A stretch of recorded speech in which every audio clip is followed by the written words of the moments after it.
Today on Success Unfiltered, we have a very special guest. He is from New York City. He is a serial entrepreneur who is a visionary and an intelligent businessman who really came from a humble childhood.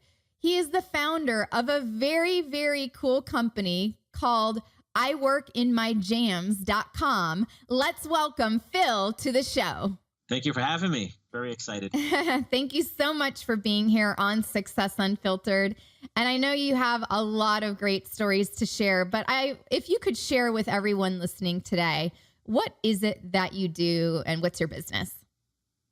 Well, today I currently teach people how to start an online business. And I provide them with a business that I've currently done, I've done already, or I currently do today. So my website is iworkinmyjams.com. And what I do is I just teach people how to start an online business and show them basically how to create a business around a lifestyle that they want to live. Mm-hmm. And that's my future business as of today. Awesome. And jams means like pajamas, right? Yes. Okay. So we actually say jams in my house because my son's name is PJ and we never say PJs because of that. So we just use the word jams. So I came up with that. I love it. I love it. Well, for those of you that didn't know what jams were, it's, iworkinmyjams.com, which is you just get to work at home in your pajamas. So I love that. But I know you didn't get to this point in your career without being told no, without being rejected in your professional life as it relates to, growing sales or sales related activities in your business and your previous businesses. When was the first time that you really had to deal with a rejection or a no in your business or your previous ones? So I've been, I guess you can say, a serial entrepreneur since 1998. I started my first company. And I got to tell you, anybody who's ever ran a business or tried to be an entrepreneur in any way, you get more no's than yeses, obviously. So the first time that a no really hit me hard and that kind of changed my future, I guess you can say, is I sold one of my companies in 2005. And in 2006, I ended up partnering with a public company. And this is my first real corporate America experience. And what happened was I had an agreement with them. And it was a year agreement. I never talked to attorneys or anything like that. I just assumed, hey, if everything goes well, why would there be problems? And had a lot of confidence in myself and what I approached them on. So I did a partnership with them. I started a new division, and I started doing these huge deals with IBM, HP, Intel, AT&T. It's a lot of money to be made. And a year and a day after I started there, they said, we cannot continue with your contract because you'll make too much money. And that just blew me away. It literally just shattered me so much that I couldn't work anymore. So I literally went to the office every day and I didn't do anything. And that lasted for 6 months until we just parted ways. And that made me realize that I turned my back on corporate America that day. And I said, I will never put myself in that position again. And that made me start my own businesses, basically working from home around the 2006, 2007 time frame. And, I just started in that direction back then. So when you sold the company, did you sell it to this company where you were working at? Oh, it's a different company, and then you just went into corporate. Yes. Mm-hmm. Yeah, so the company went in one direction. My partner at the time went with the company. We sold it to a company in New Jersey. And then what I did was I went out on my own and I worked, with this new company and made a deal with them. And I said, hey, I can do a lot of good here, which started working out. For them to say you'll make too much money, clearly I was doing something right. But instead of them saying, oh, let's renegotiate, let's change things. But I was young. And again, I didn't do it with attorneys. Now I know I could have sued them and won, because when you do agreements like that, what happens is there's some sort of clause in there legally that says if things are going well, you can't just turn it off, essentially. I don't know the legal terms, right, but right. And they were a public company. They certainly wouldn't have wanted the bad press about it. But I just, even when I found out that I could have did it, that's just not me. I move on. And I was just, my new zone, I guess you can say, and said, you know what, I'm just going to, my career going forward is just going to be about me building my own companies without really needing help. That's what I started doing or trying to do. Because I mean, I completely understand the not dealing with the attorneys. So through this experience, and if someone else might be going through something similar, this is probably a really massive no, because you basically just, had to go figure it out, right? They were either they were going to fire you or you were going to be canned anyway. So what did you learn from this experience that you would never do again now, right? Now, looking back, like for people that might be going through something similar. So actually today, I just got an agreement from my attorney with a deal I'm trying to do with a shark from Shark Tank.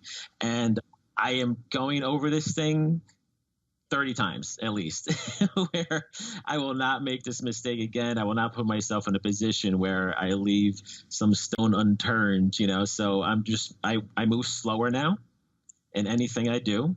Another Jim Estill. Jim Estill is a guy who actually acquired one of my companies in 2010. He was one of the first investors in BlackBerry. And I worked with him for 2 years between 2010 and 2012. And one thing that I learned from him that he says he never makes a decision the day of. Whatever he learns, never makes a decision, doesn't say anything, and he always sleeps on it before he makes any decision. And he decided to do that, one day in his own career and change his way because he felt he said yes too easily. Or, was in that moment. It was like, oh, it sounds great. Let's do it. And he stopped doing that because it's a lot of things you learn when you kind of sit back and really think about it. I like to talk to other people that have no clue about it, like non-entrepreneurs, just to hear their side of it, just in case there's something in there. Of course, I always talk to, people that are entrepreneurs just because, they have the experience. So I try to talk to everybody that I can, people in my life. Right. That makes sense. And then before I do any deal now, just to make sure I don't miss something. Yeah. And we do have a lot of Shark Tank fans because every month we have a Shark Tank vet on the show. And some of the sharks are actually coming on. So I'm sure everyone's curious, like, what is the business that you are looking to partner with a shark on? And what are you looking for their help with? Yeah, so the business is iworkinmyjams.com, which is really an e-learning business. So a lot of people do not realize on how big online education is becoming. And I'm not referring to colleges. I'm referring to people going out there and just learning different, like, for example, there's companies out there that will teach you how to become a bookkeeper. There's companies out there that will teach you how to start becoming a Facebook marketing expert. Of course, you get whatever you can out of these courses, but instead of going to a college where you learn something, and this, I have nothing against college. I have my bachelor's degree. I mean, highly recommend anybody going to college. But today, with the way the internet is and the way business is today, what happens is things move so fast. I mean, just in the last couple of months, look what happened with privacy issues and Facebook marketing. Facebook completely changed a lot of things on their end. You can't learn that in a class. You can only learn it from people that are doing it every day. Right. That's it. You can't go to an online class and learn that from a professor. Right. So that's where the online education space is coming in. So I decided to jump in that space. That means I have to build my brand now. Right. Before, I just provided consulting services or used to provide web hosting services, stuff like that. And I didn't really have to build my brand. It was just more about the business. But now I have to build my brand, which is really scary to me. I don't really like putting myself out there, but I have to do it in order to build this business. So I need contacts, right? To be able to open up a door, right? You need sometimes a bigger name to do it. So I started reaching out to all the sharks last year. I got one. I caught one, I guess you can say. And what happened was now I look at, this one and I say, okay, who can he help me with? Right? What doors can he open? So I already have a whole list for him, right? And now that's going to help me, get my career to the next level and, obviously work with bigger people in your industry to reach their level, right? So that's all I'm trying to do. And so it's not really about running the business at all. It's more about opening up doors. Right. And I believe it's worth, giving, a percentage of your business away or whatever it is that they ask for to get that. Oh, that's awesome. Cool. Well, keep us posted on that. So what do you think, Phil, for you was the most devastating no that you've ever had in your career? If you look back on everything that you've been through and the, acquisition of your last company and then you getting canned from this other company and no attorneys and reaching out to sharks. Like what was that really devastating no or rejection that you had that kind of knocked you over? Really, you had to pick yourself back up from it. Yeah, that one that I mentioned before was definitely hurt a lot. And if you wanted to fast forward a little bit, because what happened was, in anybody's career, you never know what direction you're going to go in. We all have plans, right? But when does the plan really go perfectly? So after that 2006 time frame, when they really just changed direction of being in the corporate America or mindset to now going and working from home, which is obviously completely different, right? And so now going forward, what happened was I started my consulting business, and I ended up getting acquired by Jim Estill, as I mentioned before.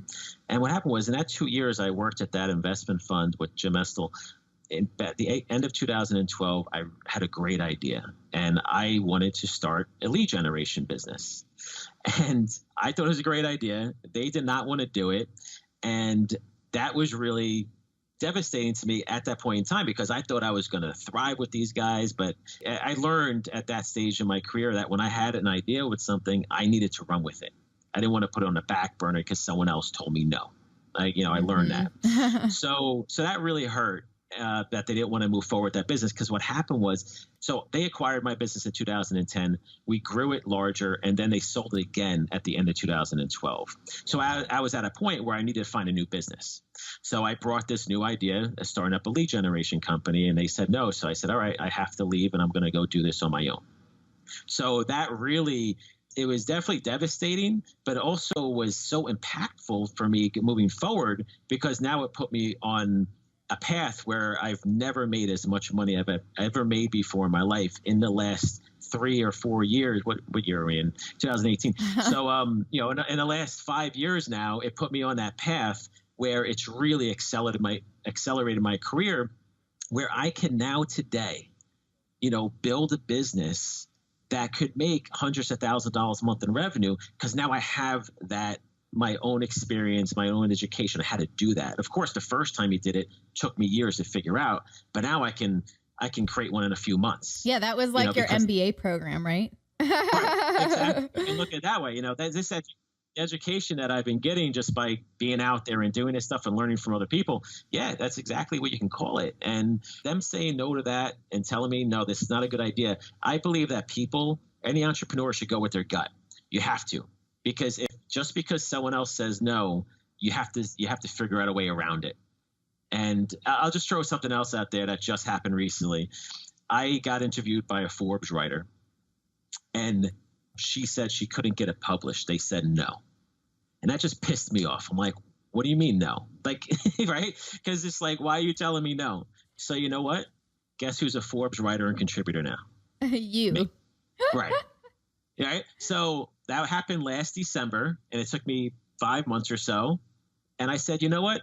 Screw you. I'll do it myself. Right. And that was it. So the no's give you like this, fire. The fire. Yeah. And for a lot of people it does, but so many people get knocked down, and, the no or that rejection can put us out for a day, a week, maybe, even like you that one time, 6 months. And how can we save time, right? And not waste as much time. So it's really great. So the fact that they told you no on the lead generation was almost like your big turning point. It was like your accomplished no at the same time, because now you've made more money in the last 5 years than you ever had before. For somebody, what are the few things that maybe looking back to 2012 when they told you that you can see now, like as good alerts to hear, like, you know what, actually look at the opportunity that's about to come and take this no and accept it and see what's on the other side. Do you recall anything specific that, someone maybe here listening today with us can like, oh, listen for this? I think it has to go down to each individual and what they truly believe. If you truly believe, you know how many people have heard the saying, "Oh, I had the Facebook idea," as if just because they had the Facebook idea that if they did it, it just would have worked out, right? So, but if an entrepreneur truly believes in their gut that they have an idea and other people are saying no, you just have to do it. You have to figure out a way to do it without requiring a help. And today I work with a lot of people that want to start a business. And I hear a lot from people that they always say, "Oh, I need help with this or that or the other thing." I have people literally tell me they want to sell T-shirts. Like, why do you need help? Why do you need a loan for that? Just go buy a T-shirt for $12 and go sell it for $20. Go on Facebook Marketplace. It's free. Go on Craigslist, right? Everyone just assumes they need help. And I believe that very few people actually require the help. It just depends on how badly they want it. So if someone truly believes that they have an idea or they have a new business opportunity that they want to get involved in, you just got to go with your gut and move forward with it if it's something they truly believe. Another thing that I like to do is I like to ask people about ideas that I have. And if a lot of people say, no, it's not a good idea, I think I'm on the right track. Because if everyone sees it and it's that simple, then it's probably not a good idea, because I just believe that when the average person doesn't get it, then it's probably a really good idea to start a business doing it. I know that sounds weird, but that's just the way I've seen it. Because just with my businesses, of even going back to my first business of doing, I did things in network marketing and multi-level marketing, all these types of online businesses. And a lot of people told me, "Oh, you can't make money doing that. You can't make money doing that." Even today, selling knowledge, online education, people told me, "Oh, you'll never make any money doing that. No one's going to buy that stuff from you." And I'm not saying it was easy, but because everyone told me no, kind of just gave me, the fire to actually do it. But I really did believe that I could make it work and turn it into a real business. So, yeah, no, I love that. So a question for you, because if someone told you no on the lead generation business back then, why didn't you do it? I did. It just took me a while to figure it out. Oh, got it. Okay. So yeah, no, I did do it. And okay. I launched that in April of 14. So it did take me a little while to get there. You know what it was? All right. So let me go back. So one thing at Jim Estel, I learned a lot from Jim Estel, great guy. And one day I asked him, "Jim, what do I do well and what do I not do well?" And what he said to me was, "Don't worry about the stuff you don't do well, because if you don't do well at it, it probably just means that you don't want to do it.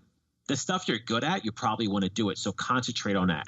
Don't try to go out and make yourself better at things you're not good at or don't want to do. Have someone else do that."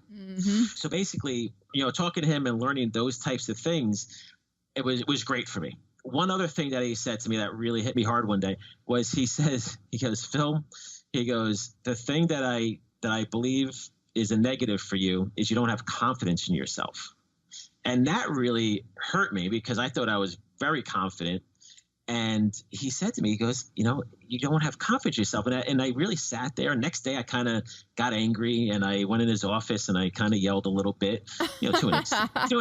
I raised my voice and I'm like, "Are you kidding me? I'll run circles around everybody here," And that obviously, I'm not saying he looked for that reaction or anything like that.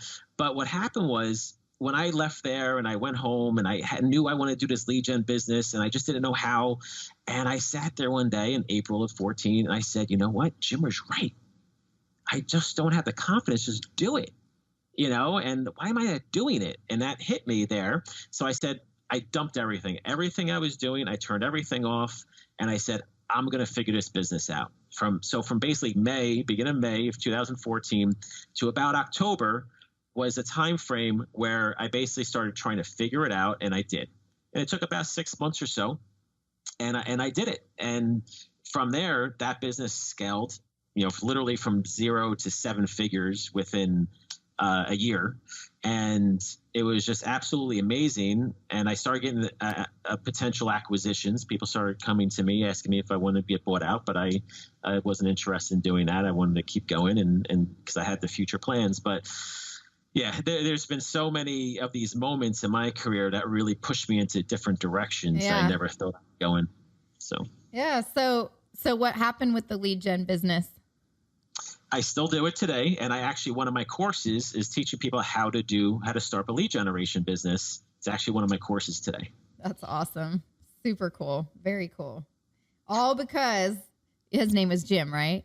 Said Yes. you just didn't have the confidence and you said, I am going to figure this out. And you stopped everything and you didn't need help, right? Like what you were saying earlier is that everyone in your courses say, I need help. I need help to do t-shirt business. And you're like, no, you don't really need help to do that kind of business. So no, that's awesome. So, okay, that leads me to one of my next interesting questions, because you had people wanting to acquire this lead generation business, right? And obviously you told people no. So what was the biggest deal or offer that you actually told somebody else no, or you rejected that offer? Like you flipped the script, your value is increased, you know your worth, you know really what this value is at now, and that you've actually turned it around and told them no. Yeah. So investors in the investment funds, when I left there in 2013 and started doing this, the same people that I said, hey, let's do this lead gen business.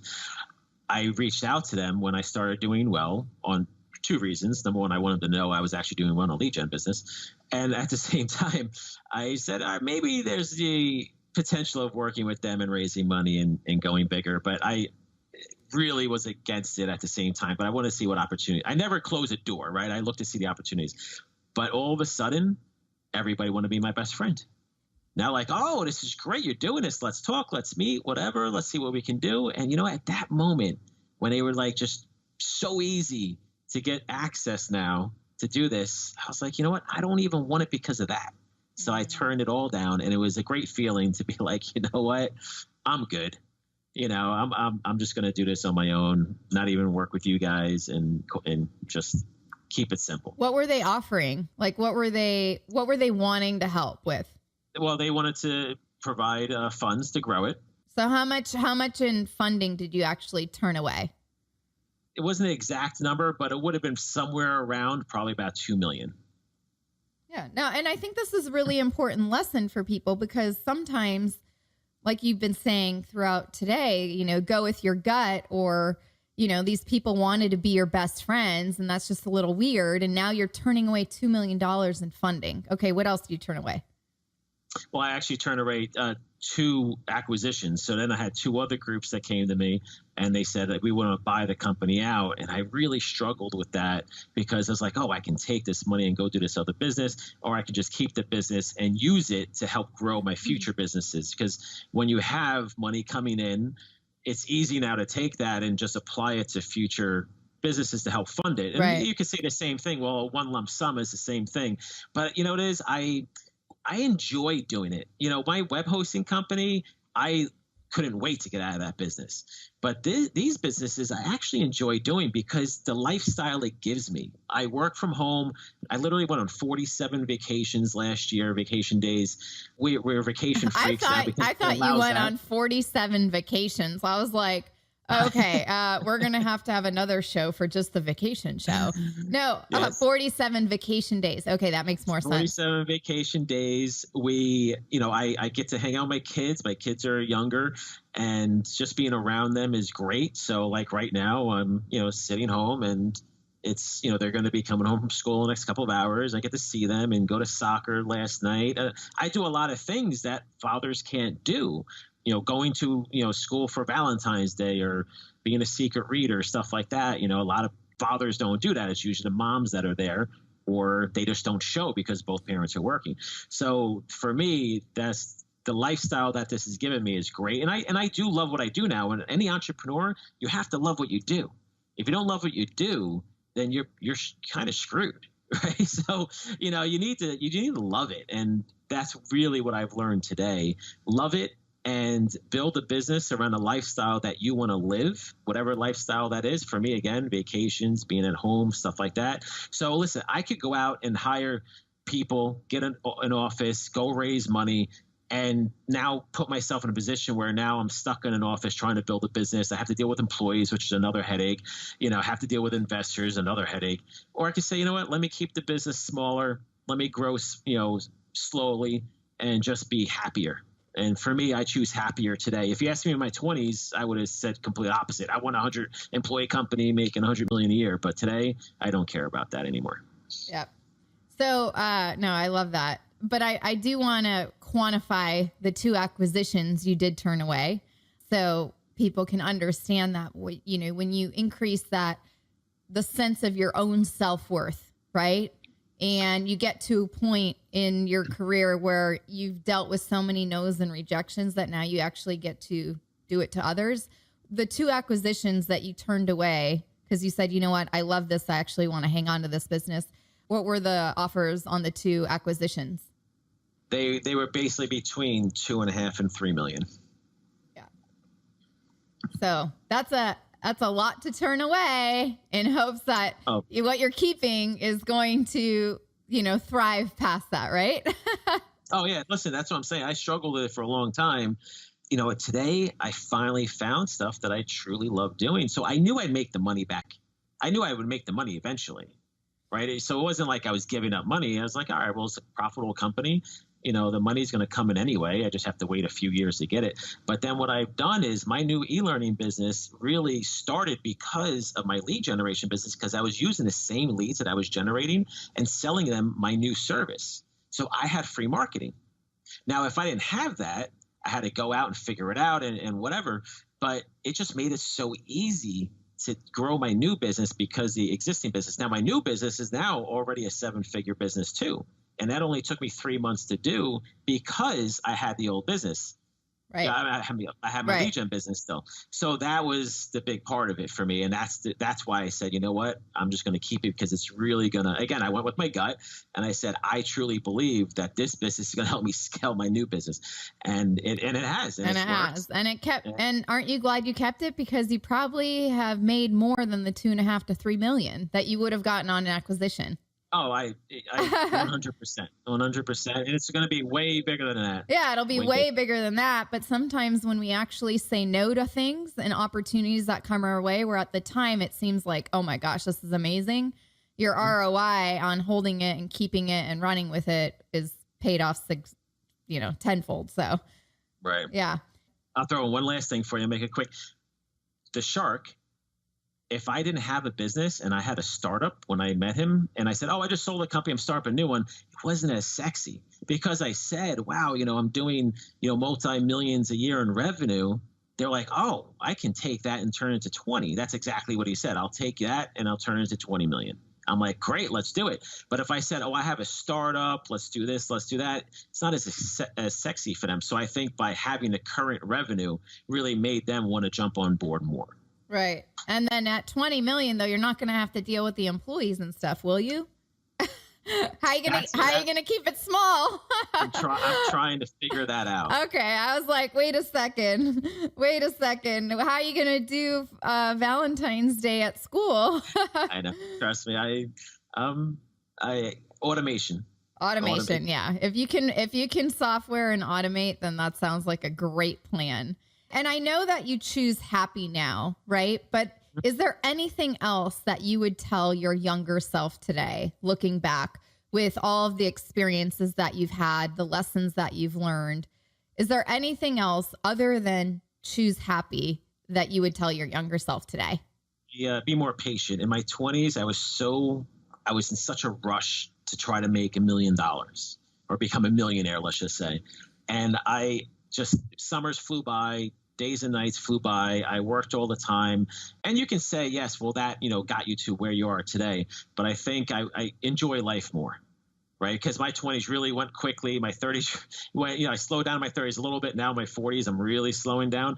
But that's 100%. Just be more patient and it will come eventually, just not as fast as you think. Right.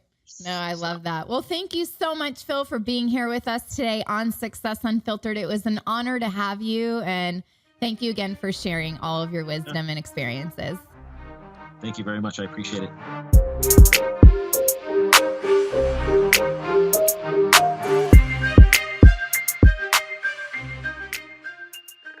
What an amazing episode with Phil today from iworkinmyjams.com. I love his business model, and it's something that I am pretty much doing the same for myself. And I really just want to talk about how he, really ended it on choosing to be happy. Each of us has the choice. We have the choice to be happy every day or stressed out. And I am very similar to Phil's mindset. With my last company, Fitzy Foods, managing 20, 25 employees, 2 to 3 locations. Then we had our thing in New York. It was extremely stressful. And as you're working in your businesses, and there's so many accountants I work with too, it's like sometimes we allow our businesses to run our lives. And what I invite each of you to maybe spend some time thinking about is, how can you choose happy now? What kind of structure and business do you need to create for yourself or alter your current business so it's not running yourself? And for me, enjoying life more and kind of chilling out has been definitely my thing. I try to have a small, really tight-knit team, and it's been amazing. It's such a different lifestyle. And sometimes having a smaller business that, is still profitable and has high revenues and really able to help more people is great. But having the really big business also comes with really big, not only challenges, but responsibility. So, what can you do today to choose happy for you and make your life just 1 ounce happier? So I'll leave it with that for today. But, for those of you that really love the show, I'd be grateful if you had a second to leave me a rating and a review on iTunes, and also hit the subscribe button. I always like hearing from you, and it really helps the show grow. Also, one last thing before I let you go. If you want to get my amazing secrets to boosting your sales without being sleazy and without being pushy, go to sellwithoutsleaze.com. And if you're new to the show, you can go listen to every single episode on Success Unfiltered for free right here on iTunes or any podcasting platform, or also at my website, thepitchqueen.com. And once again, go to sellwithoutsleaze.com, enter your best email, and get my amazing secrets to boosting your sales without being sleazy or pushy. And you'll also get reminders so you never have to miss a show. Thank you so much for listening, and have a great week.